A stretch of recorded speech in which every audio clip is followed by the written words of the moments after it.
Hello and welcome to this episode of Testing Peers. Tonight we're going to be talking about performance and goal setting within the test groups that we run and generally in departments and the experiences we've had with that. We're delighted to be sponsored as part of this episode, as we have done for over a year, by Saffron QA. Saffron QA are specialists in testing recruitment, and they provide a range of bespoke recruitment services to organisations across the UK.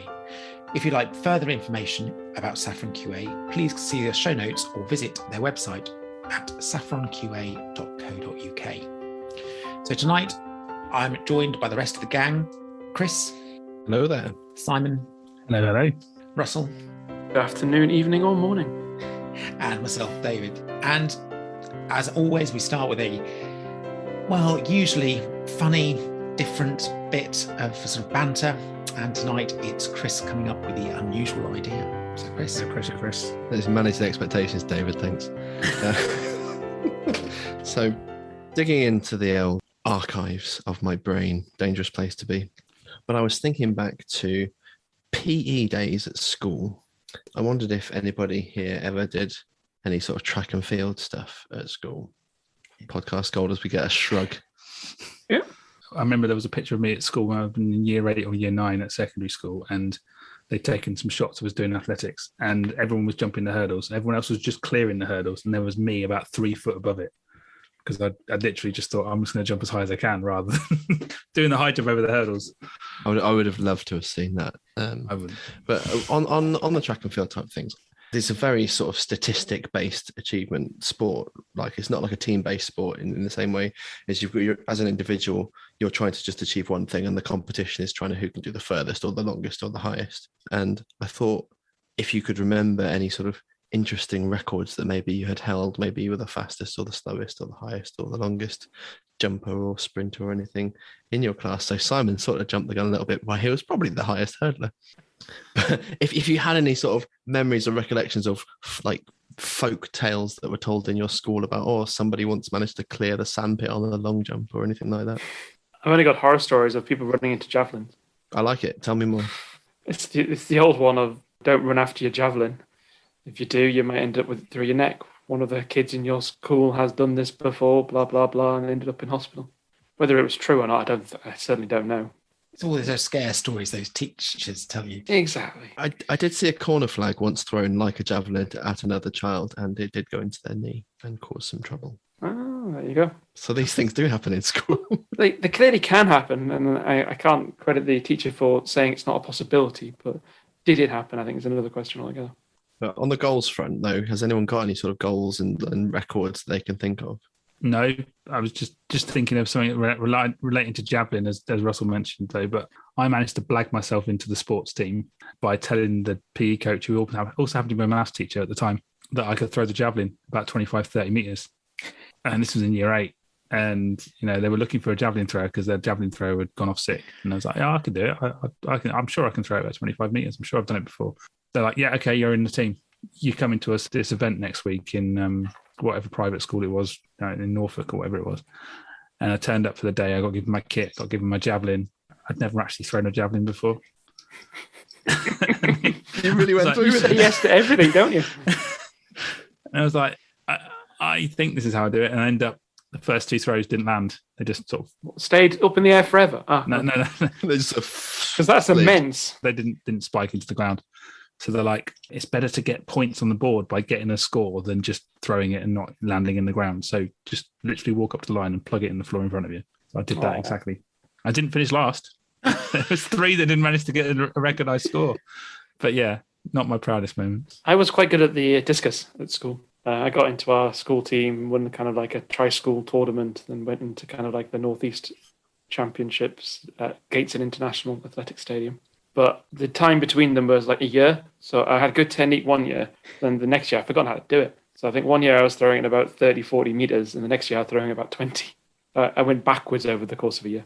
But that was disappointing. I think I had the school record for a while. I've got a funny story that's not related to records. Going back to javelins again. My sister was throwing the javelin at school. She was useless at it. And then some guy said, do you want me to give you some tips and help you? And she said, who do you think you are? Blah, blah, blah. Turns out he was actually an Olympic javelin thrower. the Olympic team for the UK. And so she got a bit red-faced. But yes, all the stories are javelin related, it seems.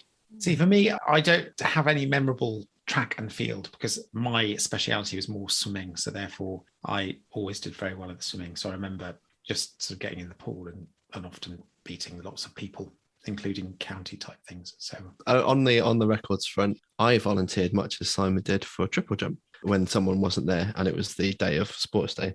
I actually wasn't bad at triple jump and I held our school record for year sevens for a total of 30 minutes, which was quite exciting in the competition. I finished third overall, so the school record was broken a couple of times. It was pretty exciting. Wasn't long enough for it to even have got recorded in any books. That was a particular sporting highlight in my school track and field history. And I also pulled my hamstring on the 800 meters. So my track and field career was pretty poor. Having talked about what elite athletes we were, I thought we could then probably move into performance, specifically performance and goal setting. Hopefully something that we've all had some experience with. Who feels like kicking us off on talking about maybe why we do performance and goal setting? I think there's two elements to it. Obviously, there's always the business element of wanting to know that our employees the work they're doing is going towards what the business aims to do and having a way of measuring that to show they're making progress towards where we want to get to. But I always find the more valuable part of performance and goal setting is making sure we've got goals that enables them to develop as people, develop us in the way that we need them to develop for the goodness of testing or the goodness of what we do as a team.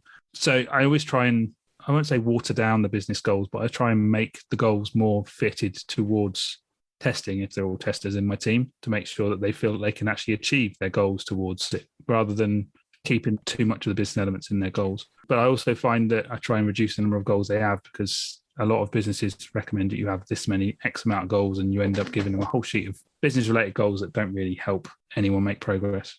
I would agree to limit the number of goals. Usually I set them to, or measurable goals, I usually set to 3. We can set some personal goals as extra. They're there for reference rather than actually a sort of, you have to achieve them in order to sort of pass those thresholds.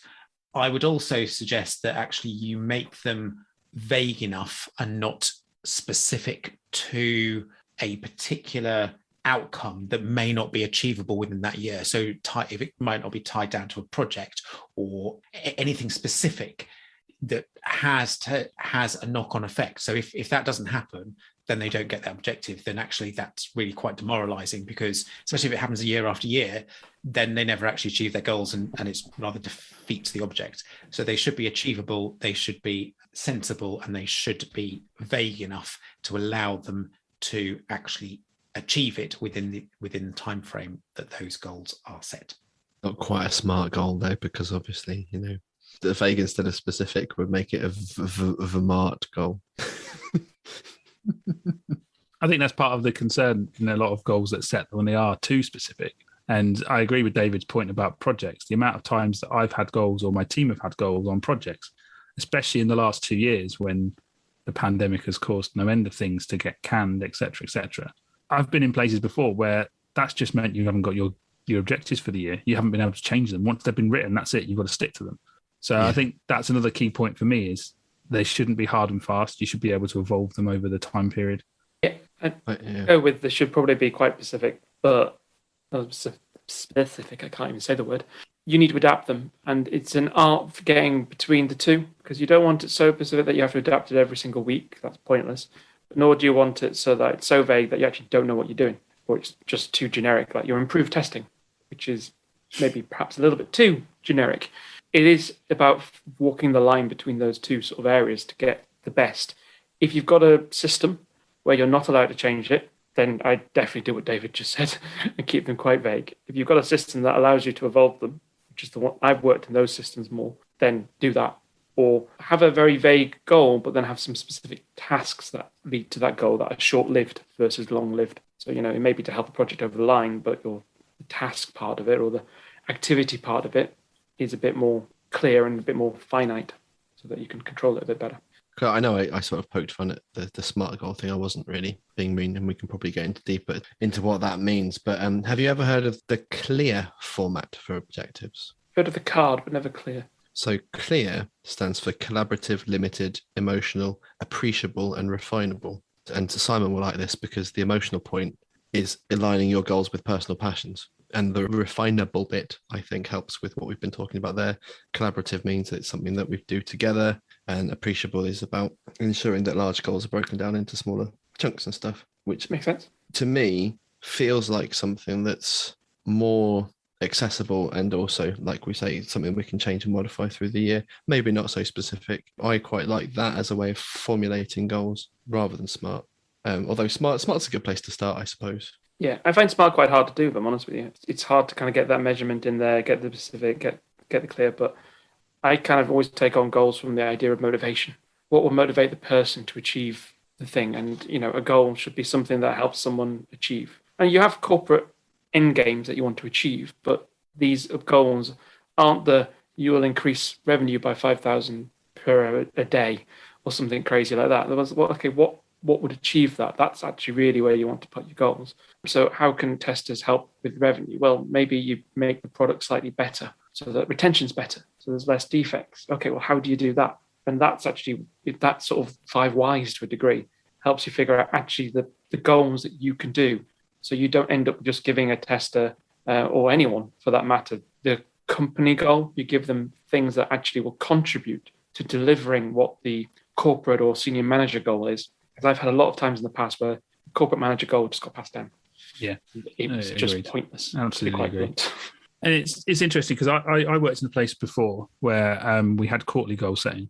So you were given quarterly goals and you got a quarterly bonus every 3 months. So there was a much more shortened time frame to get things done, and that meant you knew you things would evolve every 3 months and you'd do something different for the next 3 months. But it was very heavily measured as well. Like you'd get marked at 77% completion or whatever it was. It was very specific. Right, you've only completed that amount, so therefore you're only going to get that amount of your bonus. And it was quite guarded. It was like there was a restriction on who could get 100%.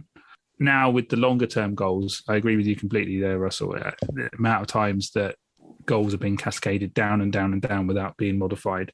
Not reporting into a testing related person, I feel it's my job as the top level of testing to then make sure the goals I hand down to my team have the testing elements built into them so that the team know what they can do to achieve and help towards the business goals. So like you say, if it's we need to do more revenue through this, then it's more related to how can we help the usability of the website to ensure that we get conversion rates from people that visit the website to people that buy stuff. Then building in ways we can measure that using monitoring and et cetera, and making sure we're testing the most common paths through the system using telemetry and monitoring and whatever else we can get hold of to help us with that. So it's building that into our testing strategies to then incorporate that into their goals as well. There's a question around goals, isn't there? We've all talked about goals being ones that are directly linked to bonuses. What are your feelings about goals that either are or are not linked to bonuses? Do you find that as a good motivator? What do you think is a demotivator? How do you really feel about that? Have you seen it work? Have you seen it fail?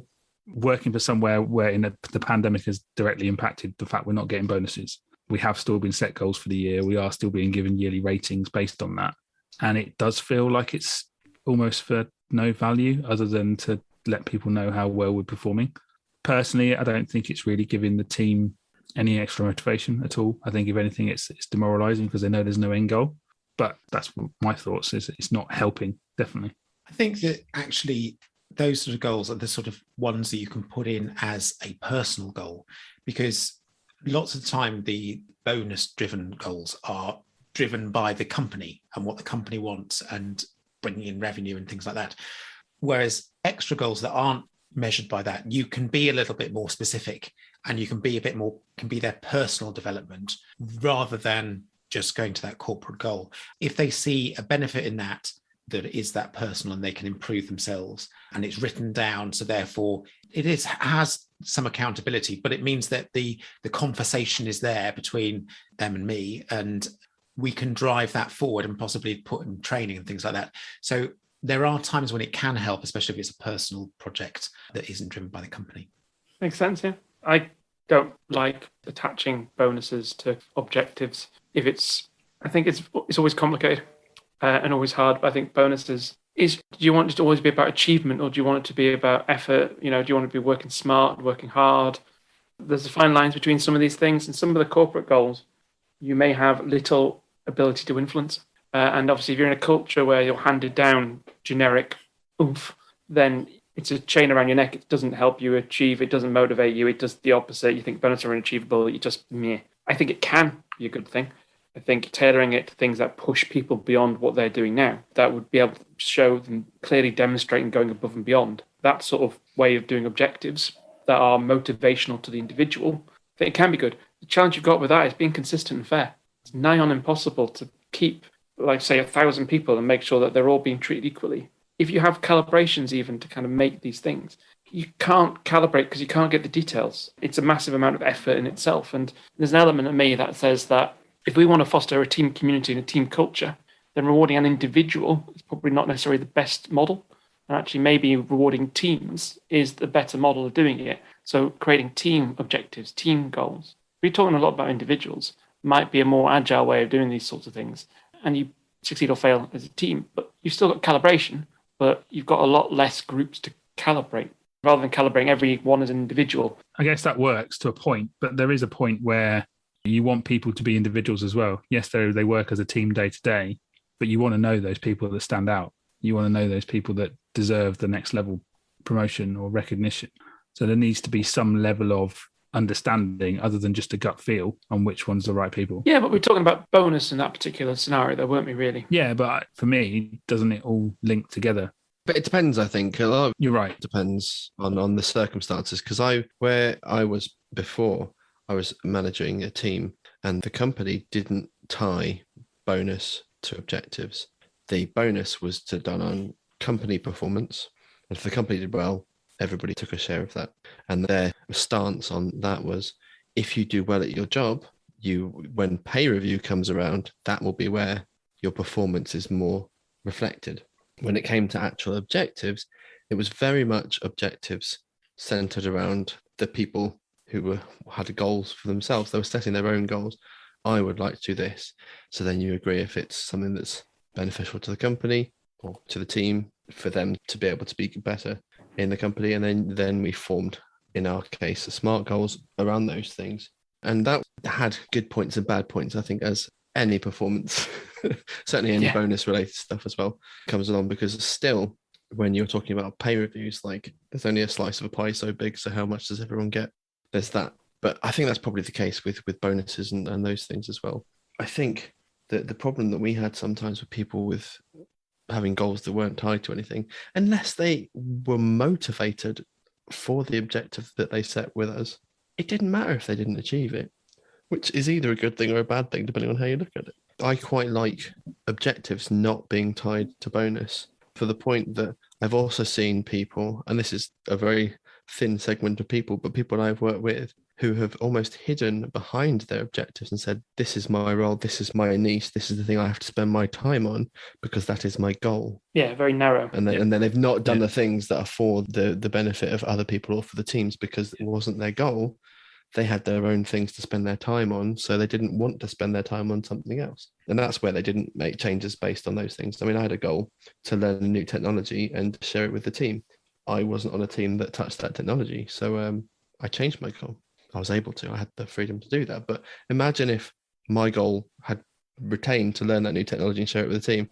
It had no benefit to my team at all, and I wasn't going to get to apply it the whole time. But I would just say, no, I'm doing my objectives, and I'm not helping anybody. Bit hollow, isn't it? Exactly. It's interesting that shows how difficult it is to actually set goals and set performance. You have to take everything into account. You need to take on the individual. You need to see whether it's bonus related or not. We need to make sure, like we said, it needs to be achievable and also open enough so that they can't hide behind it. That's recognizing the individual. I'd also say that, to Russell's point about opening up to a group or collective goal, I think is a really good idea. But again, that opens up that feeling in groups that are not that well gelled. It could potentially create resentment, that one person feels that their whole, it might be misplaced, but they feel they're holding the team together and are doing a far better job. And so therefore feel they should have a bigger slice of the pie because they've got an inflated opinion of themselves. So there are pros and cons. And for highly performing teams that are very well gelled, then I can see it working. But in other groups, it may well cause much more problems than it's worth. It's got a lot of complications because teams change. They form and they deform. So actually managing who's in a team for what period of time, you end up getting quite complicated. Don't get me wrong, it's definitely got its pros and cons. I'm not going to sit here and say it's the perfect solution. It's not.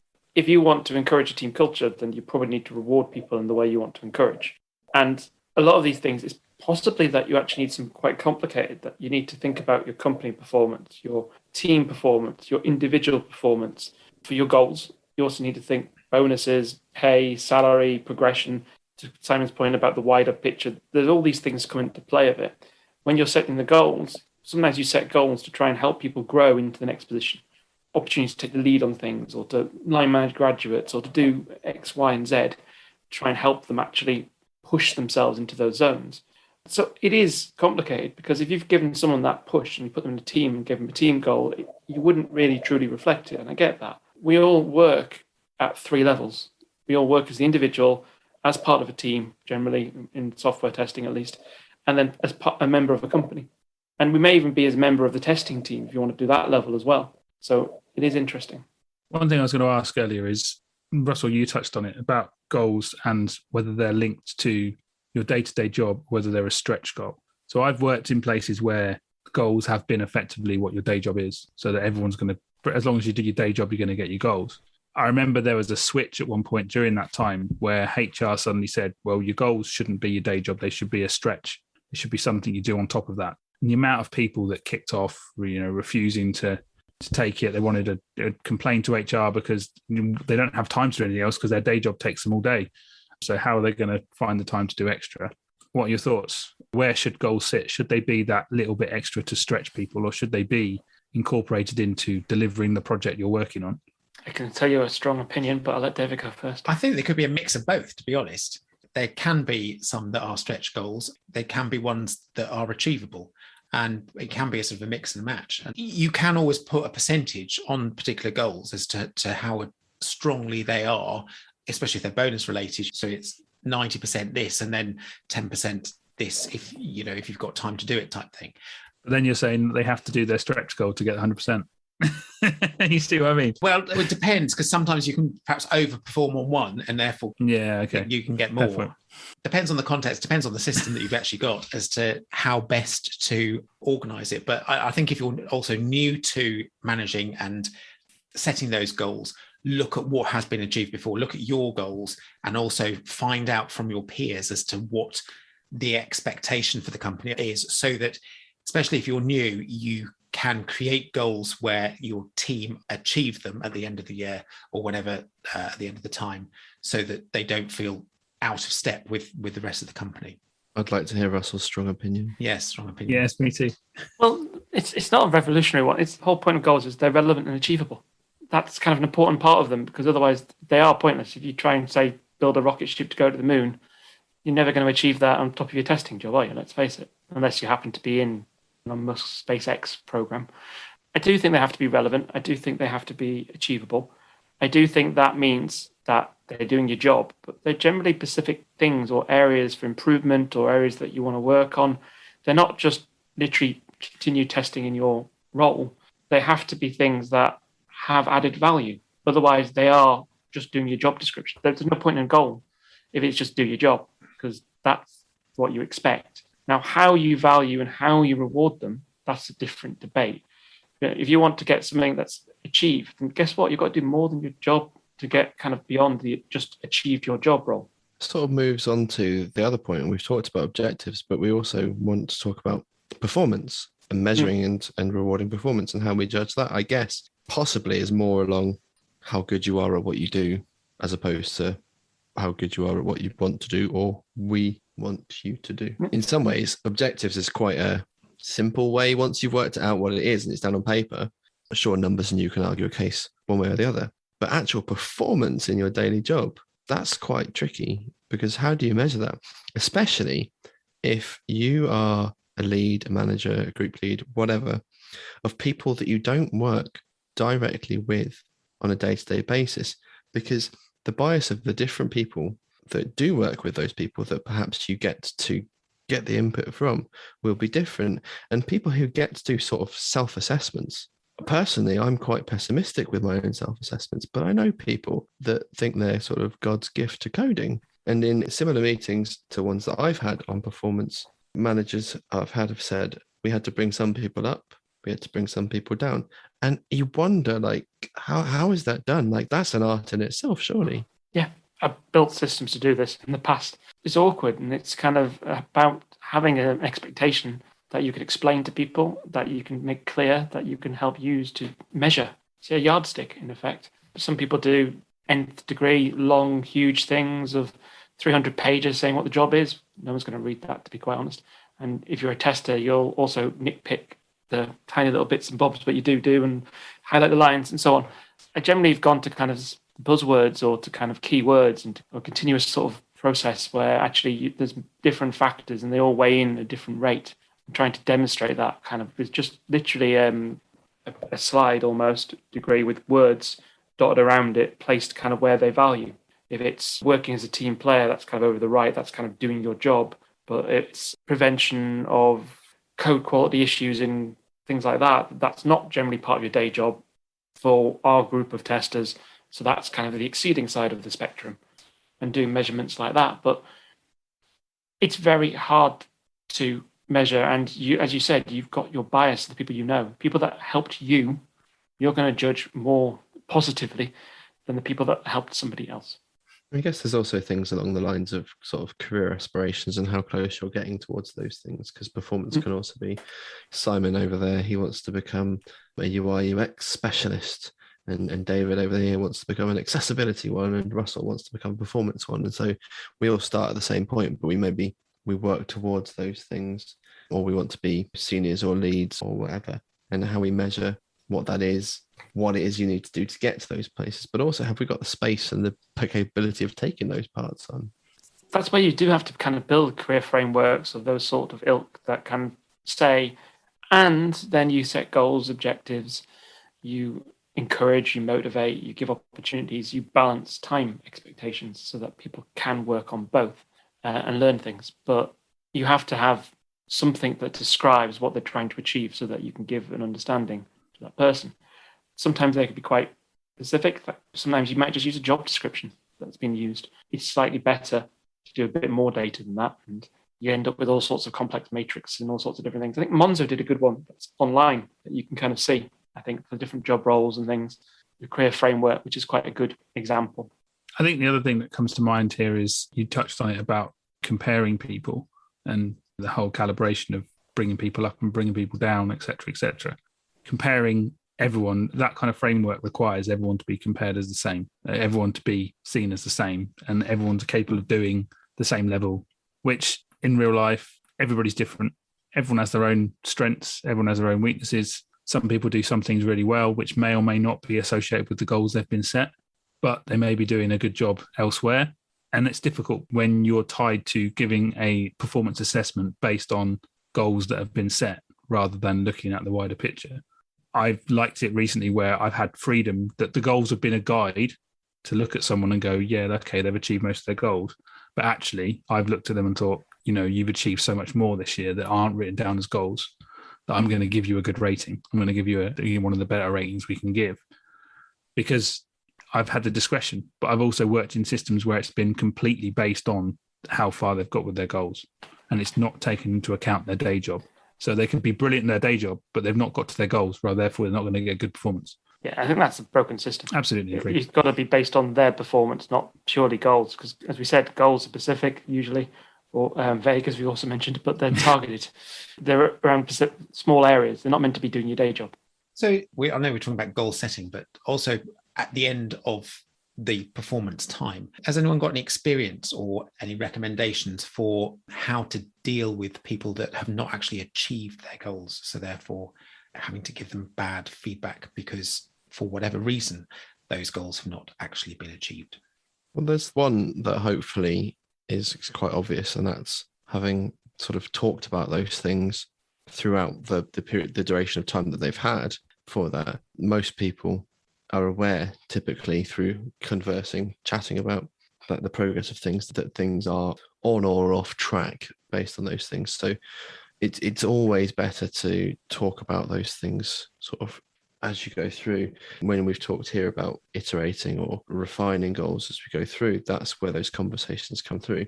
I think we as leaders, or in this case as managers of people managing those sorts of goals, I think we probably will have let down those people if it comes as a surprise to them.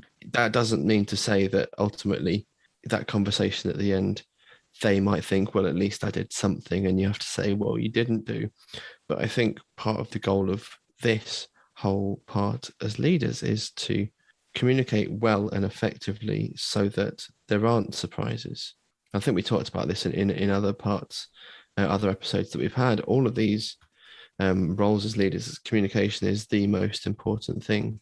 And so obviously there are other parts when we can talk about the business hasn't done well or the team hasn't done well. So actually we're not going to hit those numbers. And sometimes the numbers don't come to us as early as personal goals.